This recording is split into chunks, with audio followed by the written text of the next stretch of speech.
মশার বাড়ন্ত এখন পৌঁছে গেছে ধৈর্যের শেষ সীমায়। গবেষণায় উঠে এসেছে গত এক মাসে মশা বেড়েছে 40%। তাই আগামী এক মাসের মধ্যে এই পরিস্থিতি নিয়ন্ত্রণ করা না গেলে পরিণতি হবে ভয়াবহ। তবে সিটি কর্পোরেশনের দাবি, নতুন উদ্যমে শুরু হচ্ছে কাজ। আগামী 10 থেকে 15 দিনের মধ্যেই মিলবে সুফল। সিলন টি রপ্তানিতে শীর্ষে। রাজধানীর আগারগাঁও এলাকা বিকেল হলেই মশার উৎপাতে স্থির হয়ে বসা দেয়। কয়েলের ধোঁয়াকেও তোয়াক্কা করে না মশার এই বিশাল মিছিল।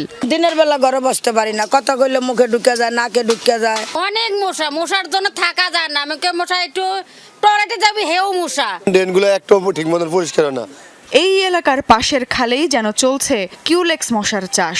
নোংরা ডোবা কিংবা জমে থাকা পানিতে এই মশার বংশ বিস্তার হয়। এর ফলে হতে পারে জাপানি এনসেফালাইটিস কিংবা গোদ রোগ। আর ঢাকায় 90% মশাই এই কিউলেক্স মশা নিয়ে করা জাহাঙ্গীরনগর বিশ্ববিদ্যালয়ের এক সাম্প্রতিক গবেষণায় উঠে এসেছে আরও ভয়ানক সব তথ্য।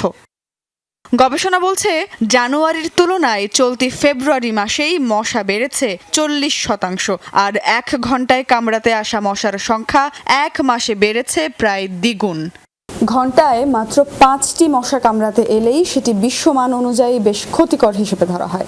সেখানে বাংলাদেশে এই সংখ্যা 850টি। ফলে কি মারাত্মক স্বাস্থ্য ঝুঁকিতে আছে বাংলাদেশের মানুষ, সেটি স্পষ্ট।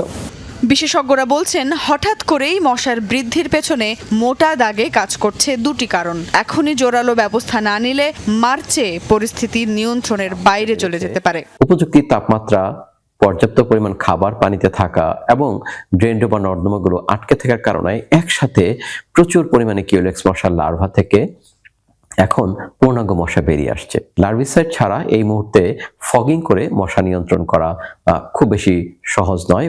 মশক নিধনের কাজ করবে যারা, সেই সিটি কর্পোরেশনের উদ্যোগ নিয়ে প্রতি বছরই থাকে প্রশ্ন। তবে কর্তৃপক্ষ বলছে, মশা নিধন নিয়ে নতুন করে একটি কমিটি গঠন করা হয়েছে। বিভিন্ন স্থান থেকে সংগ্রহ করা হয়েছে মশক নিধন ওষুধের নমুনা। আগামী 10-15 দিনের মধ্যে মশার প্রভাব কমে আসবে বলেও আশাবাদী সিটি কর্পোরেশন।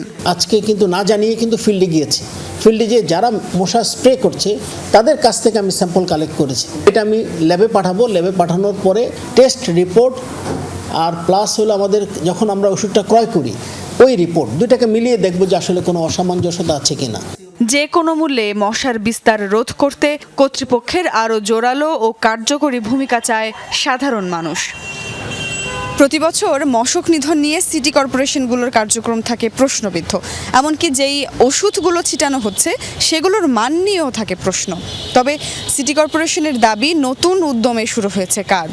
অবশ্য টেকসই সমাধানের জন্য জনসাধারণের সচেতনতা এবং সবার অংশগ্রহণও অত্যন্ত প্রয়োজন বলেও জানাচ্ছেন তারা।